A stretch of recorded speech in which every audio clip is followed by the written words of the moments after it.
There is a type of person that most people look at and think, that kid has it all figured out. They do not cry. They do not complain. They hold the family together. Adults call them mature. They call them strong. They call them responsible. But here is the thing. That is not strength. That is survival. And the psychology behind what actually happens inside the mind of a child who grows up too fast is way darker than most people realize. So today, this video is breaking down exactly what happens to these kids and why so many of them end up struggling in ways nobody around them ever sees. Growing up too fast is one of those things that sounds like it could be a good thing. Like being mature early. Having your life together before most people your age even know what they want. But psychologists have a very different view on this. What society calls maturity in a child is actually a sign that something went wrong. And the effects of that do not just disappear once the kid turns 18. They stick around. They shape relationships. They shape how that person sees the world for the rest of their life. And a lot of people who went through this do not even know it happened to them. So this video is going to break down the 8 biggest psychological effects that happen inside the mind of a child who is forced to grow up too quickly. And by the end, a lot of things about how certain people act, and maybe even how some of these things sound familiar, are going to start making a lot more sense. Psychologists actually have a specific term for this. It is called parentification. And it does not just mean a kid who does chores or helps around the house. Parentification is when the roles between a parent and a child get completely flipped. The child becomes the one taking care of the parent, or the one holding the household together, or the one managing everyone's emotions. A study published in Current Issues in Personality Psychology defines parentification as a process of role reversal, where the child ends up providing the support and care that should have been coming from the adults in their life. And this is important because a lot of people hear about this and think, that is just how some families work. But the truth is, when a child is put into that role, something happens inside their brain and their nervous system that changes the way they develop. And those changes do not go away. Number 1, they learn to read the room before they can read a book. One of the first things that happens to a child who grows up too fast is that they become incredibly tuned into other people's emotions. And not in a fun, empathic kind of way. In a survival kind of way. Think about it like this. If a kid grows up in a home where one parent is unstable, or where the mood in the house can change in seconds, that child's brain starts doing something automatic. It starts scanning the room, it starts reading facial expressions, it starts picking up on tone of voice. And it does all of this before the kid even understands what it is doing.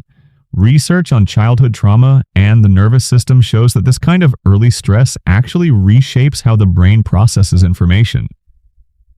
The brain starts prioritizing threat detection over everything else, so these kids become incredibly perceptive. But it is not a gift. It is their nervous system trying to keep them safe. And that constant scanning does not turn off. It follows them into school, into friendships, into their adult relationships. They walk into any room and instantly know the vibe. But instead of that feeling like a strength, it is exhausting. Because their brain is not just reading the room, it is bracing for something to go wrong. Number 2, they stop trusting that people will actually be there.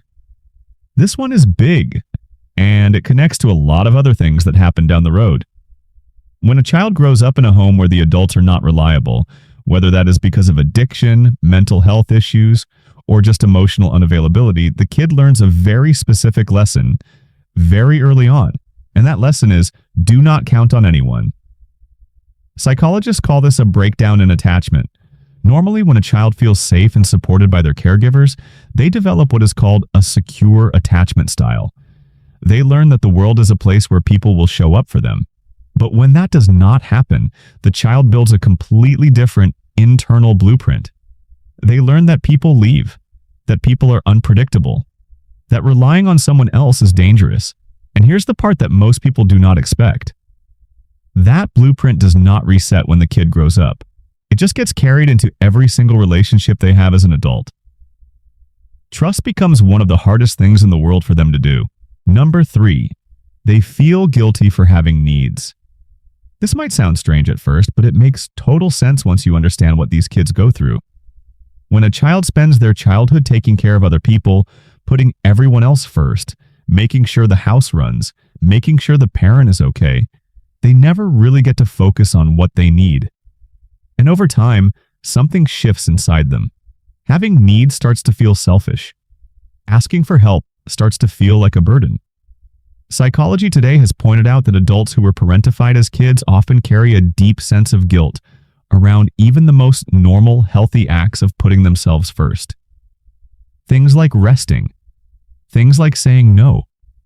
Things like just existing without being useful to someone.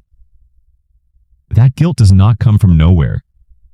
It was built over years of being told, directly or indirectly, that the child's job was to take care of everyone around them. And it sticks. Number 4. They become the fixer in every relationship. If someone who grew up too fast walks into any group, whether that is a friend group, a family gathering, or a workplace, there's a very good chance they are going to become the person who holds everything together. The mediator, the one who calms things down, the one everyone leans on. And a lot of the time, they do not even choose to do it, it just happens. Because that was their role growing up. If there was a fight between parents, the kid was the one trying to make peace. If someone was upset, the kid was the one comforting them. That pattern gets so deeply burned into the brain that it becomes automatic. Cottonwood psychology has noted that people who grew up in this way often take on an outsized emotional responsibility for the people around them. They feel like peace depends on them.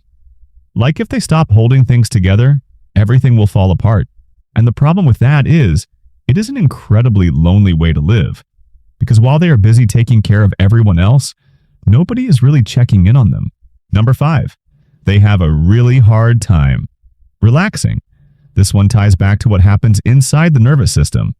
When a child grows up in an environment that is unpredictable or stressful, their body goes into a state called fight or flight. And for kids who deal with this kind of stress over a long period of time, that state does not just come and go, it becomes the default. Research from the National Institutes of Health has shown that repeated activation of the stress response during childhood can actually change the way the nervous system is wired. The body starts to connect being on edge with being safe. So when these kids grow up and the danger is actually gone, their brain and body still do not know how to fully switch off. Sitting still feels uncomfortable. Doing nothing feels wrong. A lot of these adults will fill every second of their day with something to do. Not because they enjoy being busy, but because their nervous system does not know what to do with silence. Rest starts to feel almost scary. Number 6.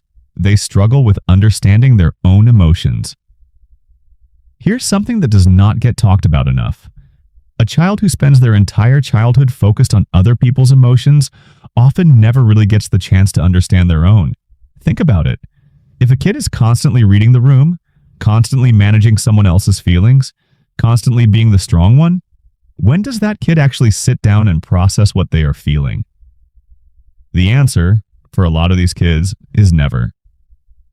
NeuroLaunch has highlighted that children who are forced into adult roles before they are developmentally ready often lack the emotional tools to cope with their own feelings. This can show up as emotional numbness.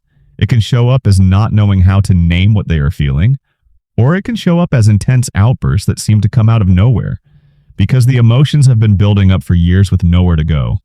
Number 7, they often end up in relationships that repeat the same pattern. This one is hard to hear, but it is one of the most documented effects of growing up too fast. Adults who were parentified as kids have a tendency to end up in relationships where they are once again the one doing all the emotional heavy lifting. They might end up with a partner who is emotionally unavailable, or a partner who needs to be taken care of. And the reason is not because these people are doing something wrong on purpose. It is because that dynamic feels familiar. The brain is wired to seek out what it knows, and for someone whose childhood was built around being the caregiver, that role feels like the only place they fit. Psych Central has documented how adults who grew up in this kind of environment often struggle with intimacy, specifically because they learned so early on that their value comes from what they do for other people, not from who they are. And that belief makes it incredibly hard to just be in a relationship as an equal. Number 8, they carry a grief that most people cannot see. This is the one that a lot of people who grew up too fast carry around quietly for years without ever putting a name to it. It is grief. But it is not grief for a person who died or something that happened all at once. It is grief for a childhood that never really happened, for the version of themselves that got to play and be carefree and just be a kid. That version of themselves never existed, and that loss is real. Several psychology sources have described this as a quiet, invisible kind of grief that can surface at unexpected moments. During the holidays, when watching other families interact, even when parenting their own kids someday, it is not about being stuck in the past. It is about the fact that something was taken from these kids before they even knew they had it. And processing that kind of loss takes a long time. Here is what ties all of this together. Every single thing on this list, the hypervigilance, the trust issues, the guilt, the inability to rest, all of it comes from one core place. These kids learned at a very young age that their safety and their worth depended on how well they could take care of everyone else. And that is not a choice a child makes. That is something that gets built into them by the environment they grow up in. The brain of a child is incredibly adaptive. It will do whatever it takes to survive. And for a lot of these kids, surviving meant becoming a little adult before they were anywhere close to ready. The problem is that the brain does not distinguish between what it learned to survive and what it actually needs to thrive. So the survival patterns that kept these kids safe as children become the exact patterns that hold them back as adults. That is the real psychology behind growing up too fast. It is not just about being mature early. It is about a child whose nervous system, whose sense of self, and whose entire relationship blueprint got shaped by something that no kid should have ever had to deal with. So, to bring it all together, a child who grows up too fast does not just become a responsible adult. Their brain rewires itself to survive. They become hyper-aware of other people's emotions, but lose touch with their own. They struggle to trust, to rest, to ask for help, and to believe that they are worth something outside of what they do for others. And they carry a quiet grief that most people around them will never see. None of this is about being broken. It is about understanding what actually happens inside the mind of a kid who was put into a role that was never meant for them. And the more people understand this, the more possible it becomes to actually break that cycle for the people who lived it and for the kids who are living it right now. If this one hit different, stick around for the next video.